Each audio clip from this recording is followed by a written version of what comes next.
ao mesmo tempo, daqui a pouco tu encaixa aí um jornalismo. Jornalismo, tá maluco? História e jornalismo, não sei se... Não, E pedagogia. Não vamos parar, não vamos falar disso.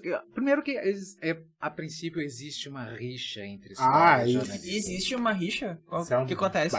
Eu não vou falar sobre isso, porque porque é uma rixa que na verdade não existe. É porque são formas de... Existe? Não existe, mas é que são abordagens diferentes. Por exemplo, o historiador, ele é chato com a fonte.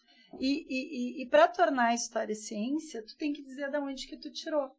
É a verificação que em outras que em outras ciências seria testar muitas vezes para ver se aquilo funciona. Para o historiador é a fonte. Então, por exemplo, se alguém achar ou alguém quiser pesquisar da onde que eu tirei esse trabalho, vai lá no Hipólito e vai falar lá com a atendente e vai ter acesso ao jornal A Reforma e vai verificar se aquela fonte da data tal, do dia tal, página tal está lá. Então, é a forma de verificar. O jornalismo, um dos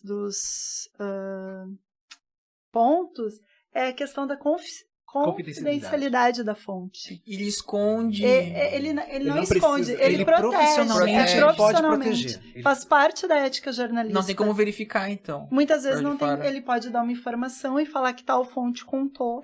Imagina, tipo, a Vaza Jato, sabe? Lá do livro que o Leandro Demore do Intercept publicou. Sim. Então, imagina se ele divulga quem é a fonte dele. Por exemplo, se um jornalista escreve sobre história do século XIX, e aí a gente vai ter alguns outros autores, acho que o Laurentino Gomes, enfim, que escreve em 1808, ele escreve um livro de história geral, assim, tipo, sobre aquilo, e muitas vezes ele não diz de onde que ele tirou a informação. Mas um historiador vai ler, aqui era tal autor, ele tirou... Porque a gente não tira a ideia da nossa cabeça, a gente lê alguém que escreveu antes da gente, embasado, constrói.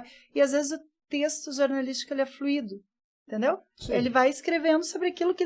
Escreve tudo que tu sabe sobre a história de Porto Alegre. Tipo isso. Então, ele, fulano escreveu não sei o quê. Tipo David Coimbra. E ele vai escrevendo. Davi Coimbra? Eu achava que era David. Davi. Davi. E isso não está errado, porque é um texto jornalístico.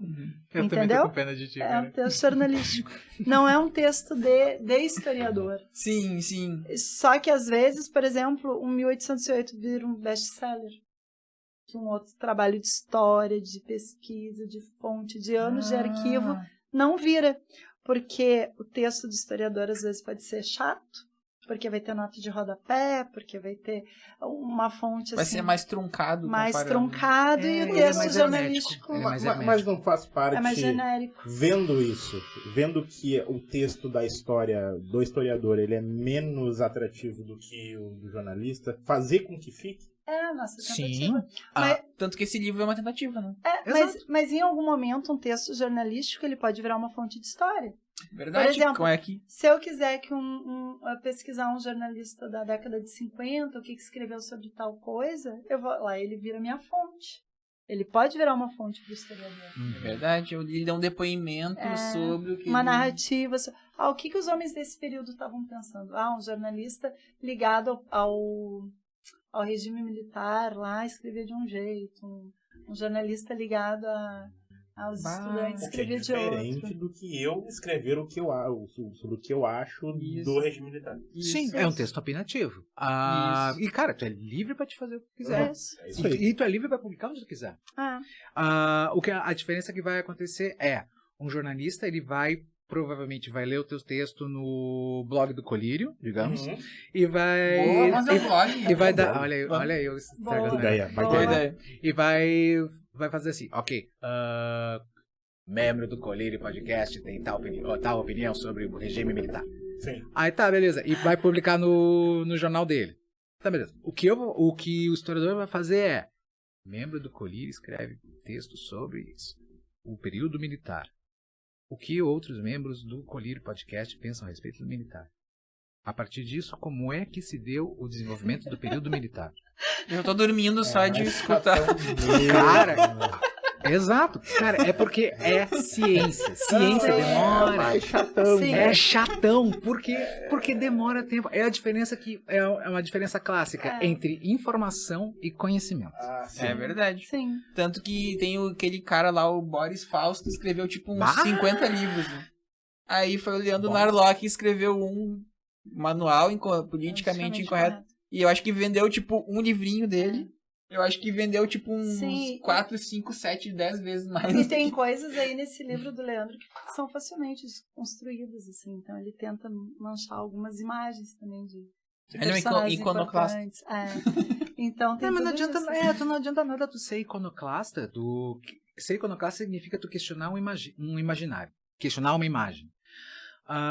Agora tu fazer... O Ricardo tá pensando. É que antropologicamente é um pouquinho diferente. Mas vai lá. Depois a gente troca essa ideia.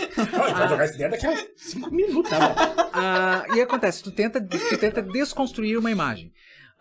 Mas tu tenta desconstruir uma imagem com qual objetivo? Demonstrar que essa imagem ela é questionável Inválida. não, questionável de repente. Só questionável por tal e tal e tal motivo. Uhum. Tá, beleza, é válido. Agora, tu fazer isso simplesmente porque sim, porque eu não gosto, porque... Cara... Sim. Ai, Narlock, cara.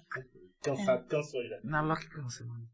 Só esse livro dele daria, assim, umas 30 teses.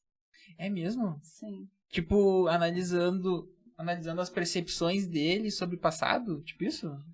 Eu acho que tem as intenções também. O porquê que ele escreve, da forma que escreve, entendeu? Baseado em que ele escreve, quais os preceitos dele, enfim. Né?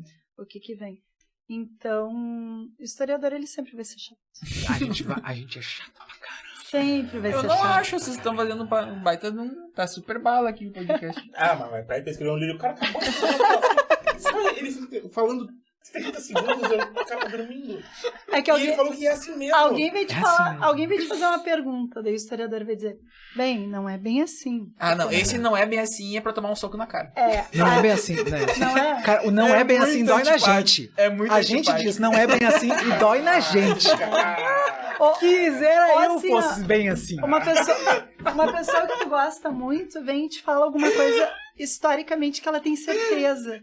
E Aí tu E desmancha aí aquilo. tu vai dizer, Não, é mais ou menos isso. Aí no final, não era nada disso. Aquilo entendeu? já formou a identidade do cara, o cara se sente bem com aquilo. É. Aí tu mostra que aquilo não é verdade. Quando Sério? questiona identidades, é tapa. É tapa.